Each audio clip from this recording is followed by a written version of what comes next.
There is profound friction that comes not from our path, but from watching the path of another we care for. It arises when we see them heading toward a wall we have already bumped into, holding a map we know is flawed, or about to grab something we feel certain will burn their hand.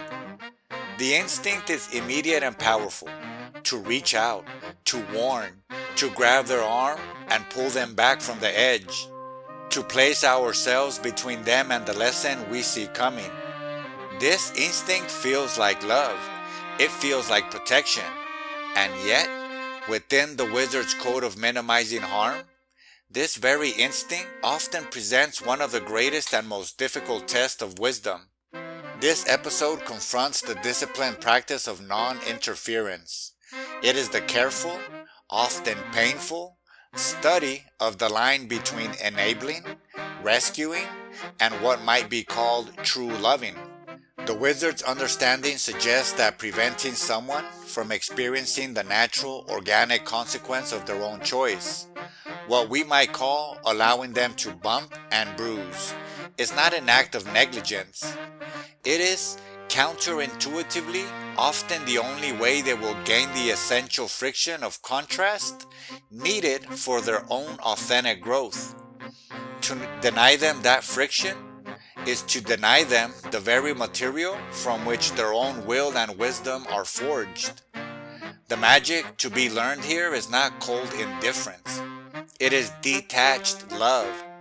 It is the ability to hold a compassionate, unwavering space for another's journey without mistakenly taking on their karma, without projecting our own fear onto their process, and without obstructing the necessary curriculum their soul has enrolled in.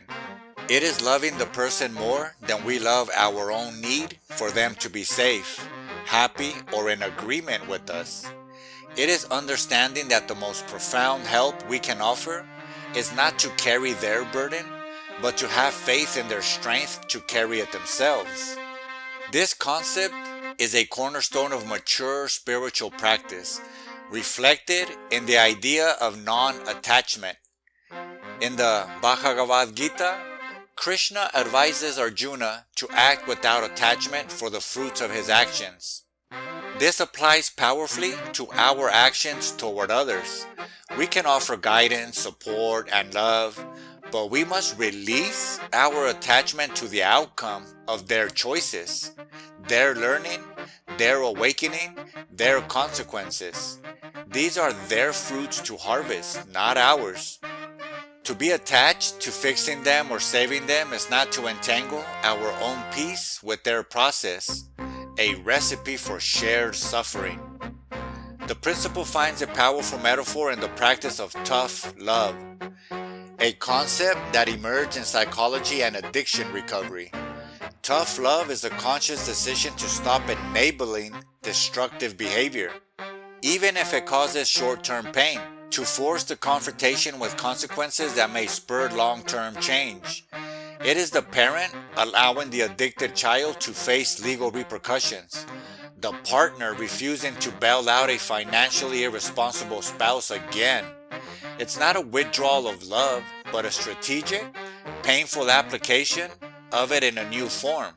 The love that says, I believe you are capable of facing this, even if you don't believe it yet. The enlightened masters, those consummate teachers, were masters of this detached pedagogy.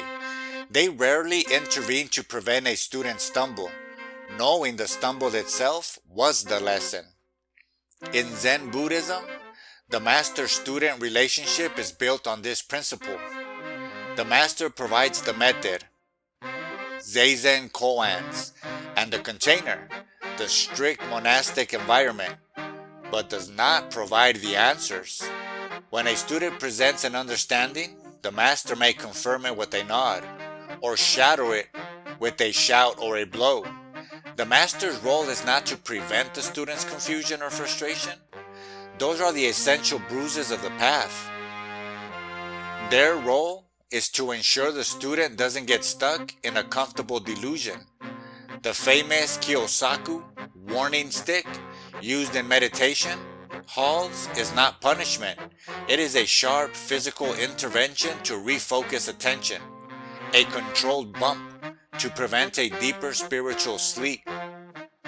The Tao Te Ching speaks to this with its characteristic quiet force. It says, "The sage does not accumulate. The more they do for others, the more they possess. The more they give to others, the more they have." This paradoxical wisdom suggests that true helping is not about doing for others in a way that disempowers them, but about being so full in oneself that one's mere presence is a support. Chapter 27 states, "The skilled traveler leaves no tracks." The ideal guide doesn't carve the path for the other. They walk in such a way that the other finds their own footing. Even the story of the prodigal son in the Christian tradition contains this seed. The father, who represents divine love, does not chase after his rebellious son or forcibly prevent him from leaving with his inheritance. He allows him to go, to experience the natural consequences of his choices, the poverty, the humiliation. It is only in the full experience of that bruising that the son comes to himself and chooses to return. The father's love is demonstrated not in control, but in his patient, watching, waiting, and his joyful, non-judgmental acceptance upon the return. The lesson was the son's to learn. The love was the father's to hold steady. Practicing this requires impeccable personal boundaries. A boundary is not a wall to keep others out. It is a clarity about where I end and you begin. It is saying your pain is yours to feel. Your consequence is yours to face. My love for you is separate from my need to manage your experience. Without this boundary, we fall into codependency, the trap of basing our emotional state on fixing or managing another's. We become enablers, smoothing over the very bumps that were meant to teach. This does not mean abandoning people. It means shifting the form of our support from intervention to witnessing. It means offering a safe space to fall, not a force field to prevent the falling. It means listening without immediately trying to fix. It means saying, "That sounds incredibly hard. I'm here with you," instead of, "Here's what you need to do." Allowing the bruise is an act of profound respect. It acknowledges the other as a sovereign being on their own spiral, with their own curriculum, their own pace, and their own innate capacity for resilience and wisdom. It is the ultimate expression of faith. Not faith that they will avoid pain, but faith in the transformative power of the pain they will inevitably meet. It is one of the hardest magics to master because it demands we confront our own savior complexes, our own fears, and our own discomfort with the suffering of those we love.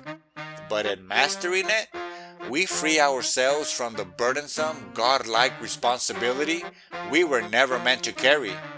And we free others to become the heroes of their own necessary, bruising, and beautiful journeys.